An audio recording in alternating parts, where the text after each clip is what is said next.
আসলাম বর্ষার গায়ে হলুদের জন্য ফুল কিনতে। ফুলের দোকানে আসার পর দেখি ফুল অনেক কম রয়েছে, কারণ বৃষ্টির জন্য ফুল তেমন একটা হয়নি। তো যতটুক ছিল ততটুক ফুল আমরা কিনে এখন রওনা দিয়ে দেবো বর্ষার বাসায় যাওয়ার উদ্দেশ্যে। আমি সকালবেলা করে কিছুই খাইনি, তাই আবার আমার ভাই কিছু খাবার কিনে দিল আর আমি গাড়ির মধ্যে বসে খাওয়া শুরু করে দিলাম। আমার ভাই অর্ধেক পথে এসে নেমে গিয়েছে, কারণ ওর একটু কাজ পড়ে গিয়েছিল, তাই এখন আমাকে একাই যেতে হবে বর্ষাদের বাসায়। গাড়ির মধ্যে বসে একটা মজার ঘটনা ঘটলো, সেটা হচ্ছে আমার পাশে একটা আপু বসেছিল। তো ওই আপুটা অনেক আগে থেকেই আমাকে চিনে, প্লাস আমার ভিডিও দেখে। এই কথা শুনে তো আমার অনেক বেশি ভালো লাগছিল। তো ইজি বাইক থেকে নেমে আমি এখন একটা ভ্যানে উঠে পড়লাম, আর এই ভ্যানে করেই চলে যাব আমার বান্ধবীদের বাসায়। অনেকক্ষণ পর ফাইনালি চলে আসলাম আমার বান্ধবীদের বাসায়। আসার পরপরই তো ও আমাকে কাজে লাগিয়ে দিল। এখন আমি বর্ষার জন্য ফুলের জুয়েলারিটা বানাবো, কারণ গোসলের পরে বর্ষা ফুলের জুয়েলারিটাই পরবে। কিন্তু আমি কখনোই ফুলের জুয়েলারি বানাইনি, তাই তেমন একটা পারছিলাম না। সেই জন্য বর্ষার ফুফাতো বোনরা আমার সাথে অনেক হেল্প করছিল। আমি বর্ষাকে বলছিলাম, বর্ষা তোর গায়ে হলুদের ফিলিংস কেমন? আর বর্ষার রিয়াকশন দেখুন।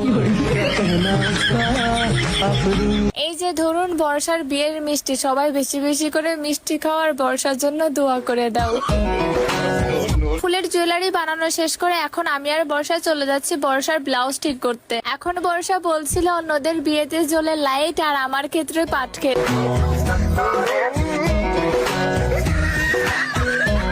প্রত্যেকটা মেয়েরই একটা সমস্যা আছে, শাড়ি পরতে গেলে ব্লাউজ বা পেটিকোট কোনোটাই ঠিক থাকে না। যাই হোক, ব্লাউজ ঠিক করে এখন আমরা সোজা চলে আসলাম বাসায়। আসার পর তো দেখি বর্ষার ফুফাতো বোনরা হাতে ফুল পরেছে। তো বর্ষার ফুফাতো বোনরা ফুল পরছে, এখন আমি না পরলে হয়, তাই জন্য আমিও একটা ফুল পরে নিলাম। এখন দুপুর 3:30 বাজে। সকাল থেকে আমি তেমন ভারী খাবার খাইনি, আর বর্ষাও খাইনি, তাই ভাবলাম যে আমরা এখন খাওয়া দাওয়া করে নিই। আমরা দুজন পেট ভরে খাওয়া দাওয়া শেষ করে নিলাম, আর এখনই বর্ষাকে গোসল করানো হবে। বর্ষা তো খুশির ঠেলা তাড়াতাড়ি করে গোসল করতে বসে পড়েছে, আর আমাকে বলছে তুই তো বিবাহিত বেটি, তুই এসে আমাকে হলুদ লাগিয়ে দিয়ে যা। তো আর কি, বান্ধবী যেহেতু বলছে হলুদ তো লাগাইতেই হবে, সাথে গোসলও করিয়ে দিলাম।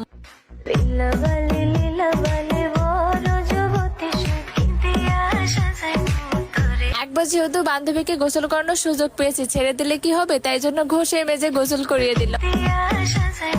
গোসল করা শেষ করে আমার সুন্দরী বান্ধবীকে ফুলের জুয়েলারি দিয়ে সুন্দর করে সাজিয়ে দিচ্ছি।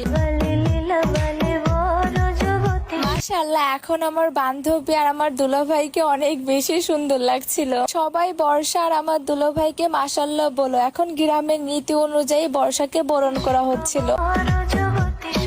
বরণ করা শেষ করে এখন বর্ষাকে বসানো হলো ক্ষীর খাওয়ানোর জন্য। তো আমিও বর্ষাকে ক্ষীর খাওয়ালাম। এখন তোমরা অনেকেই বলতে পারো যে তোমাদের দুই বান্ধবীকে দেখছে, আর এক বান্ধবী আফিফা কোথায়? আসলে আফিফার এক্সাম থাকার কারণে আফিফা আসতে পারেনি। আফিফা যেহেতু আসতে পারেনি, তাই অনেক বেশি মন খারাপ ছিল, সাথে আমাদেরও মন খারাপ ছিল। তো মন খারাপ করলে তো আর হবে না, এই জন্য কথা বলে আমরা মন ভালো করে নিলাম। আফিফার সাথে কথা বলে যেহেতু আমাদের মনটাও ভালো হয়ে গিয়েছে, তাই আমি আর বর্ষা এখন হাঁটতে বের হলাম। আমি যেহেতু বর্ষাদের গ্রাম কখনোই ঘুরে দেখিনি, তাই জন্য বর্ষা বললো যে চল তোকে আজকে গ্রামটা ঘুরে দেখাই। কিন্তু দুঃখজনক ভাবে সন্ধ্যা হয়ে গিয়েছিল, আর একটু পরে আজান দিবে, এই জন্য গ্রামটা সেইভাবে ঘুরে দেখতে পারলাম না। এখন আমি বর্ষাকে বলছিলাম তুই যেখানে আছিস সেই জায়গাগুলো তো অনেক বেশি ভালো হবে। মুখের কথা মুখে আছে, রাস্তার দিকে তাকানোর পরে রাস্তার অবস্থা দেখে আমার অবস্থাই খারাপ হয়ে গিয়েছে।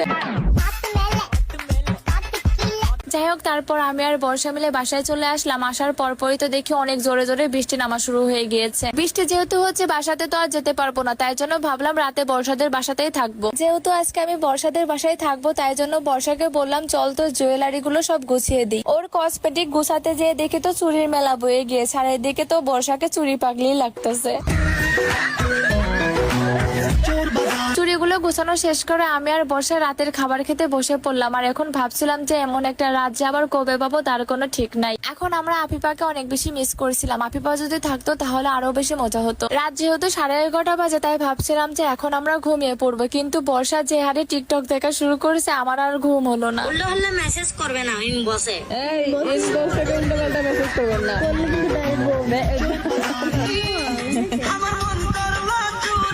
যাই হোক, বর্ষার গায়ে হলুদে সারা দিনটা আমাদের অনেক বেশি ভালো কাটলো। তো আজকে বর্ষার গায়ে হলুদের ব্লগ ভিডিওটা এই পর্যন্ত। যদি আমার ব্লগ ভিডিও আপনাদের কাছে ভালো লেগে থাকে তো অবশ্যই লাইক, কমেন্ট আর শেয়ার করে দিবেন। বেশি বেশি করে শেয়ার করবেন, না হলে কিন্তু বিয়ের ভিডিও দিব না। তো বেশি বেশি করে শেয়ার করুন আমার এই ভিডিওটা। দেখা হবে তাহলে বিয়ের ব্লগ। আজকের মতন আল্লাহ হাফেজ। Thanks for watching my video.